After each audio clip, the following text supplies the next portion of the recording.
une fois l'immunité innée passée, si le pathogène est beaucoup trop virulent, il va donc avoir la mise en place d'une immunité adaptative. Elle est beaucoup plus spécifique.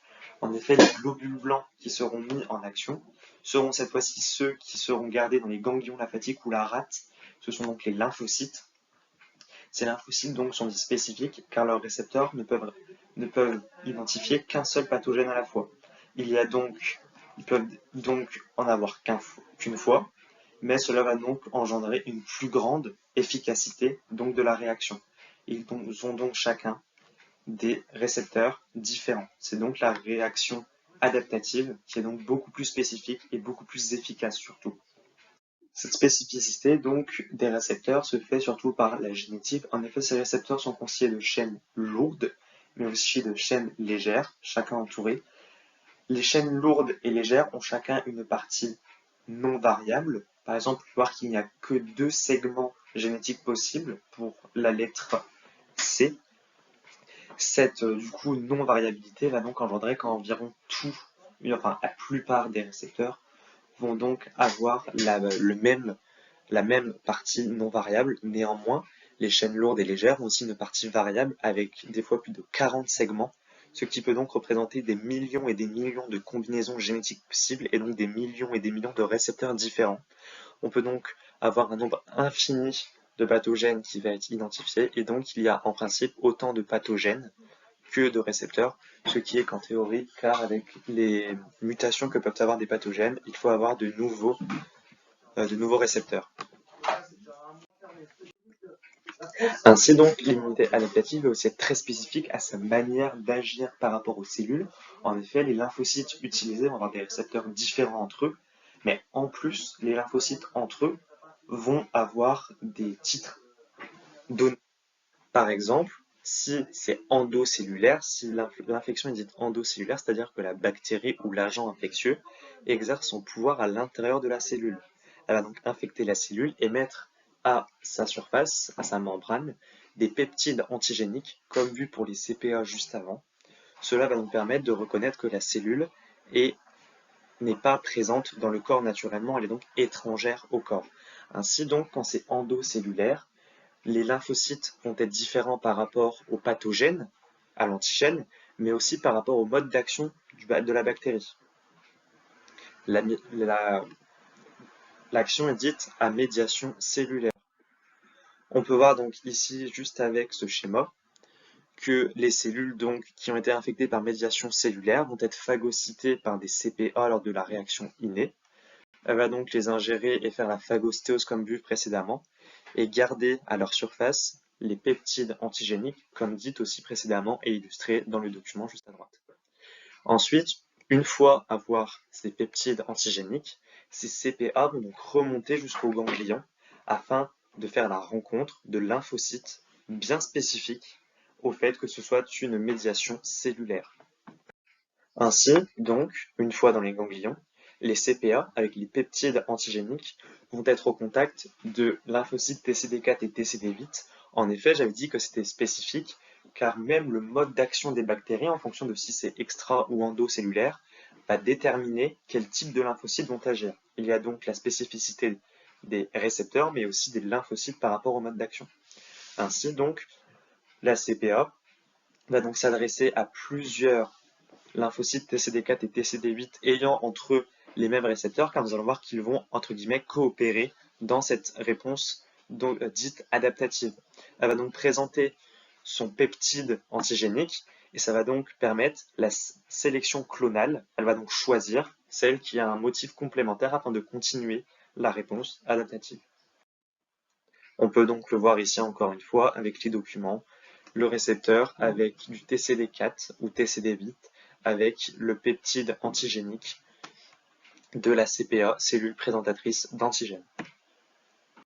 Après donc la sélection clonale que j'ai pu évoquer juste avant, après avoir identifié donc avec le bon récepteur, il va y avoir donc une amplification par mitose, donc les divisions cellulaires permettant un grand nombre de TCD4. Après cette amplification, il va donc y avoir la différenciation entre deux groupes. D'un côté, les L4 mémoires, permettant la mémoire immunitaire au prochain contact avec l'antigène, ce qui permettra donc une réaction plus forte et surtout plus rapide. En effet, on connaîtra déjà l'antigène, le pathogène plutôt, et donc cela permettra avec ces mémoires une réaction donc plus forte et plus rapide.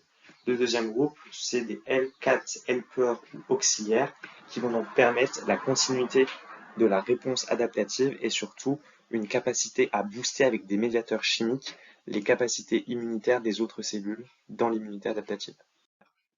Comme on peut voir ici, à gauche les lymphocytes TCD4, à droite les lymphocytes TCD4 auxiliaires avec donc leurs médiateurs chimiques qu'ils vont émettre en action. Car en effet, ces récepteurs, ces lymphocytes TCD4 vont donc émettre des interleukines, des médiateurs chimiques qui vont aller par exemple sur les lymphocytes TCD8 mais aussi d'autres lymphocytes que nous verrons après. On peut voir ici surtout que à l'aide de l'expérience de Mark Brook en 1667, les interleukines jouent vraiment un rôle clé, car ici nous pouvons voir avec les lymphocytes B que nous verrons après, que lorsque les lymphocytes B sont tout seuls, il n'y a que 72 millions d'antigènes créés. L'antigène, c'est ce qui va permettre aux lymphocytes B d'éliminer les virus. Lorsque les TCD4 et les lymphocytes B sont mis dans la même pièce, ainsi il y a plus de 920 millions d'anticorps créés. Puis, si les TCD4 et lymphocytes B sont dans deux salles différentes avec une membrane perméable aux molécules et imperméable aux cellules, c'est-à-dire que les lymphocytes TCD4 ne peuvent pas agir avec les B mais seulement leur interleukine, il y a plus de 1 milliard d'anticorps créés. Les interleukines ont donc vraiment un rôle pour booster la réaction des anticorps et des cellules immunitaires. Ainsi donc, il va encore avoir une fois la sélection clonale, donc le bon récepteur qui va être choisi, plus du coup les interleukines qui vont venir booster les capacités